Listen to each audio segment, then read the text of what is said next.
Akuntansi aktiva sumber daya alam terdiri dari beberapa susunan kata, yaitu ada akuntansi aktiva dan sumber daya alam.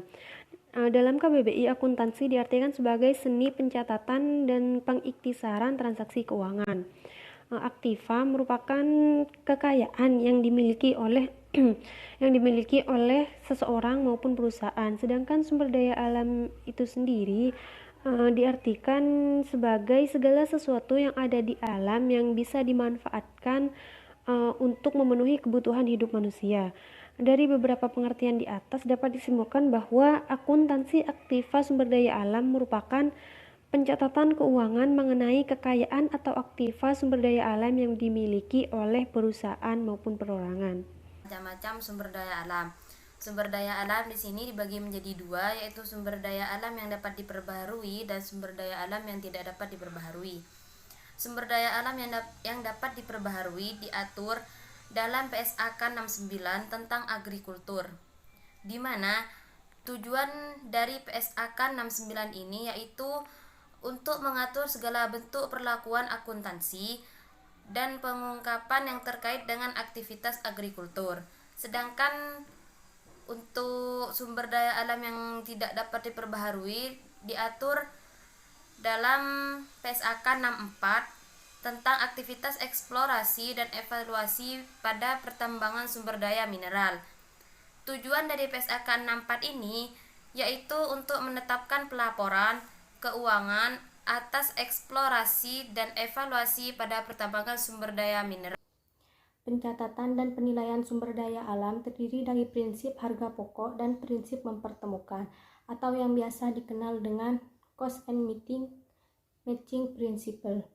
Prinsip harga pokok berarti bahwa sumber daya alam yang dibeli oleh perusahaan harus dicatat sesuai dengan pokok. Sedangkan prinsip mempertemukan adalah biaya yang dipertemukan dengan pendapatan yang sudah diterima perusahaan. Pada dasarnya, harga pokok sumber daya alam meliputi semua pengorbanan sumber ekonomi untuk mendapatkan sumber daya alam sampai sumber daya alam tersebut berada di posisi siap untuk dieksploitasi.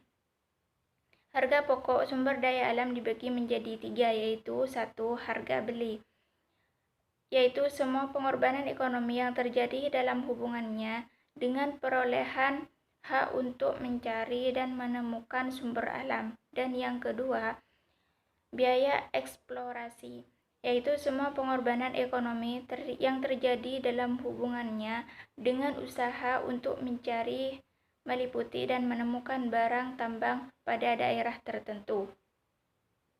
Dan yang ketiga, biaya pengembangan non-fisik, yaitu semua pengorbanan ekonomi yang terjadi dalam hubungannya dengan usaha untuk mengembangkan sumber alam yang sudah ditemukan.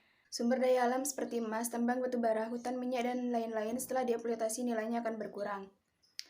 Nah, pengurangan nilai sumber daya alam tersebut disebut dengan depresi. Besarnya beban depresi untuk tiap-tiap periode tergantung pada jumlah produksi periode yang bersangkutan. Beban depresi adalah bagian dari biaya sumber daya alam yang digunakan selama periode tertentu. Bagi sumber daya alam yang tidak dapat diperbarui, depresi berarti pengurangan sumber daya yang ada, sedangkan untuk sumber daya alam yang dapat diperbarui, depresi walaupun dapat dengan usaha konversasi. Namun dampaknya terhadap lingkungan hidup masih tetap akan membekas dan membutuhkan waktu lama untuk pemulihannya. Konsep akuntansi sumber daya alam natural recourse accounting merupakan salah satu cara perhitungan untuk mengganti biaya akibat kerusakan lingkungan.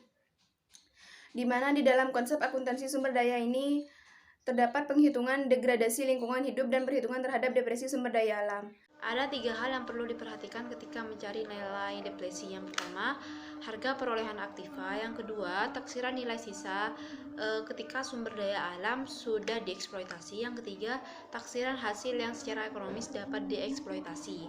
Contoh, tambang batu bara yang akan memberikan dampak seperti kerusakan tanah. Dan untuk memperhitungkan nilai tanah, tidak diperlukan penyesuaian, tetapi lebih ke depresi yang akan mengurangi nilai tanah itu sendiri, sehingga tidak diperlukan penjurnalan untuk nilai tanah, tetapi ke penjurnalan nilai depresi. Contoh, jika ada tanah yang mengandung hasil tambang dan harga belinya sebesar 20 juta dan taksiran isinya sebesar 150.000 ton dan taksiran tersebut setelah dieksploitasi harganya 2 juta. Nah, berapa sih nilai depresinya? Jadi untuk menghitung nilai depresi, tambahkan harga beli dengan harga setelah dieksploitasi, yaitu 20 juta ditambah 2 juta sehingga 22 juta dibagi taksiran isinya yaitu 150.000 ton sehingga hasil atau nilai depresinya yaitu 120 per ton. Lalu jika pada tahun pertama nilainya yaitu 40.000, nah, maka tahun tersebut itu 40.000 dikalikan nilai depresi tadi yaitu 120. Maka hasilnya yaitu 4.800.000 rupiah. Sebelumnya, perhitungan depresi dapat direvisi atau dikoreksi. Koreksi perhitungannya dapat dilakukan dengan dua cara. Yang pertama yaitu depresi tahun-tahun lalu yang sudah dicatat dikoreksi.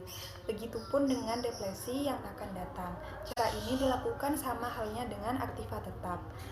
Apabila diketahui adanya perubahan, dihitung lagi depresi per unit, kemudian dikoreksi.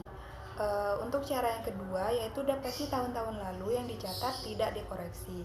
Namun untuk depresi di tahun yang akan datang dikoreksi.